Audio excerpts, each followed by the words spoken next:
In 2011, the Ripple Africa Fish for Tomorrow project started to preserve the biodiversity of multiple fish species and bring back food security for the local people. With 70% of people in Malawi living below the international poverty line, the small country holds a population of 21 million. With that comes limitations and pressure on natural resources and food supplies. Lake Malawi, the third largest lake in Africa and ninth in the world, is the beating heart for this country. Home to fish species such as chambo, which is on the IUCN's endangered list, and unsipa, known as Lake Malawi sardines, are part of what many locals eat. The Malawian people depend on the lake as it is a source of food and income for a country with limited job prospects. Overfishing of Lake Malawi has led to decreasing fish stocks. With declining fish stocks, fishermen have to resort to sewing hundreds of mosquito nets together to catch anything they can, including the smallest of baby fish. When the baby fish are caught, they cannot grow, they cannot breed, and they cannot restock the lake. It's a hard labor job and often a generational job. Fathers handing it down to their sons for them to pass on to their own children. There was a time when it was unclear if in another 10 years fishing would be a reliable job with an income to support a large family. Concerned if grandchildren of current fishers would have fish to eat, let alone be the next generation of fishers.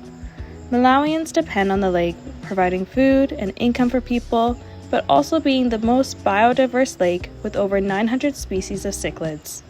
It attracts tourists, bringing in people to see the lake for themselves.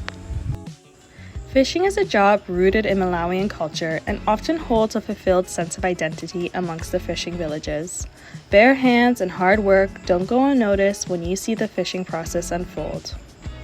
You can't stop people from fishing, so instead, Ripple Africa Fish for Tomorrow Fish Conservation Project understands the needs of fishermen and the challenges facing them to create a project that promotes both sustainability and partnership first and foremost. Ripple Africa empowers the local community to manage the fishing areas in their area. With humble beginnings, only protecting just 40 kilometers of lakeshore in 2011, the project currently protects 736 kilometers of shoreline in 5 districts. Beach village committees are set up in the fishing communities in partnership with the district fisheries team. Made up of 10 members, these can be fishermen themselves, but also women from the local community, all working together to protect the fish stocks. Chiwana is just one of the 133 protected fish breeding sites. Here, Vanwell is not only one of the BBC committee members of this area, but he has also been active in the Fish for Tomorrow project since it started. He is just as passionate now as he was 13 years ago. Chiwana fishermen have seen a significant increase in fish size and catches. Much of the community respects the bylaws put in place and observe the 4-month close season, a time to protect the fish in breeding areas where baby chambo fish can go grow and breed.